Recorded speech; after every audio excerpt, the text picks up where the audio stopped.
For decades, the global tourism industry seemed unstoppable. It just grew and grew. And then, bam. A massive global shock brought the whole thing to a screeching halt, and it showed us just how fragile that system really was. But what if that crisis actually created an opportunity? A chance to stop just trying to sustain what we had, and instead, to actively regenerate it. Okay, let's get into it and see if regenerative tourism really is the future of travel. So let's just start with a really provocative question because it gets right to the point. Is sustainable travel a lie? For so long, sustainability was the gold standard, right? The big buzzword. The problem is, the promise, well, it often didn't quite match the reality. The whole idea of just sustaining what we already have might not be nearly enough anymore. And that leads us to a totally different and, frankly, much more ambitious idea. To really wrap our heads around this regeneration concept, we first have to be honest about why the old model, the one we've all been using for years, is kind of broken. I mean, the pandemic was the ultimate stress test, wasn't it? It was like the world hit a giant pause button. And it wasn't just about empty hotels and grounded planes. It showed us the deep systemic cracks in the foundation. The whole industry, which was built on this idea of constant growth, turned out to be incredibly fragile when everything suddenly stopped. It really forced a moment of reckoning for pretty much everyone. This quote, man, it just hits the nail on the head. Sustainability is essentially about hitting the brakes so you don't make things any worse. But here's the thing.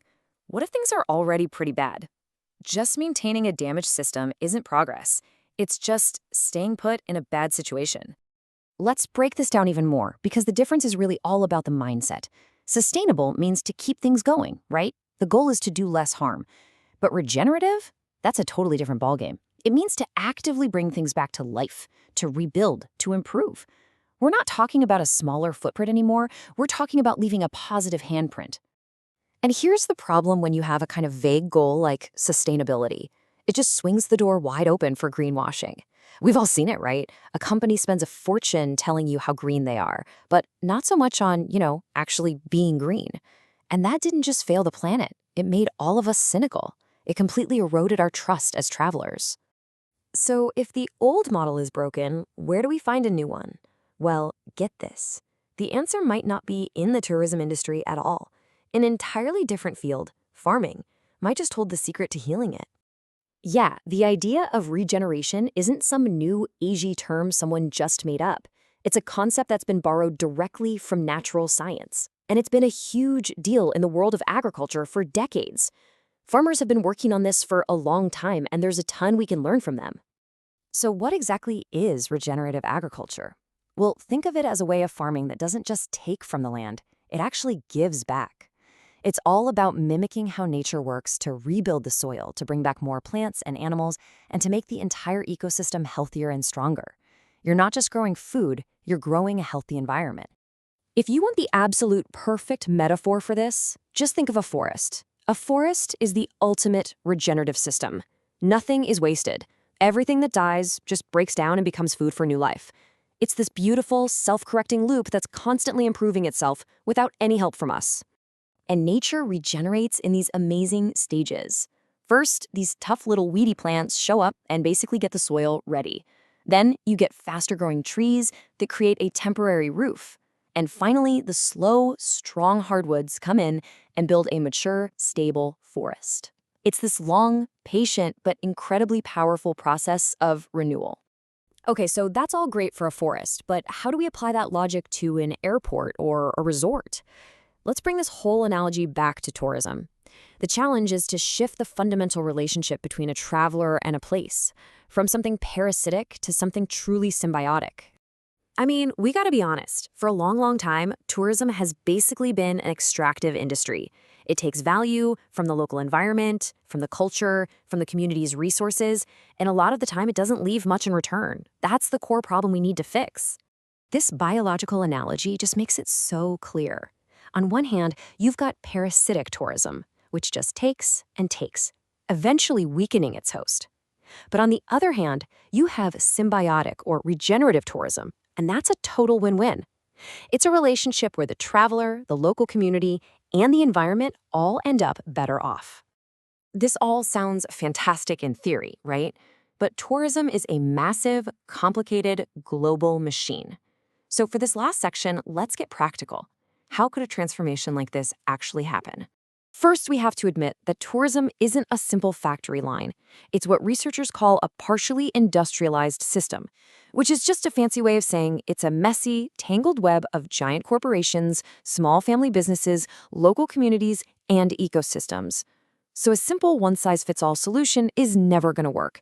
We need a dynamic model, one that expects and even embraces cycles of growth, collapse, and renewal. And this right here is that model. It's called the adaptive cycle. Now, it looks a little intimidating, but the idea is actually super simple. It just shows that any healthy system, whether it's a forest or the travel industry, goes through a natural four-stage loop of growth, stability, collapse, and then rebirth. Let's walk through it real quick. So the cycle kicks off with exploration. This is the exciting startup phase. Think of a brand new tourist destination that's just been discovered. You have rapid growth, tons of new ideas, and this feeling that anything is possible. Next, that system matures and moves into conservation. This is when the destination is established. It's efficient, it's stable, it's making good money, but there's a catch. With all that stability comes rigidity. Things get set in their ways, and the system becomes less and less able to handle a sudden shock. And that rigidity makes it super vulnerable to the release phase.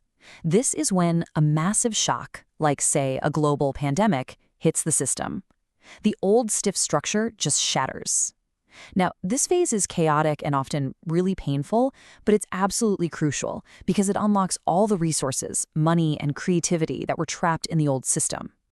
And that brings us to the most important phase for our topic, reorganization. This is where the magic can happen. With the old system cleared away, there's suddenly all this space to experiment and innovate. It's in this phase that the system can rebuild itself into something way stronger, more resilient, and truly regenerative. This is the opportunity we have right now. So how do we know if any of this is actually working? Well, it's not just a gut feeling. You can actually measure it. Success means creating a kind of tourism that's always renewing itself, that evolves, that thrives when things change. It means building real economic stability for local people, having the smallest possible environmental impact, and creating travel experiences that are authentic and genuine. These are the new metrics for success. And that brings us to the final question. And this one is for all of us. As we start to travel again, the choice isn't just about where we go anymore, it's about how we go. Moving forward, the most important question we can ask ourselves is this: will my next trip give back more to the people and the place than it takes? Because the answer could regenerate the entire future of travel.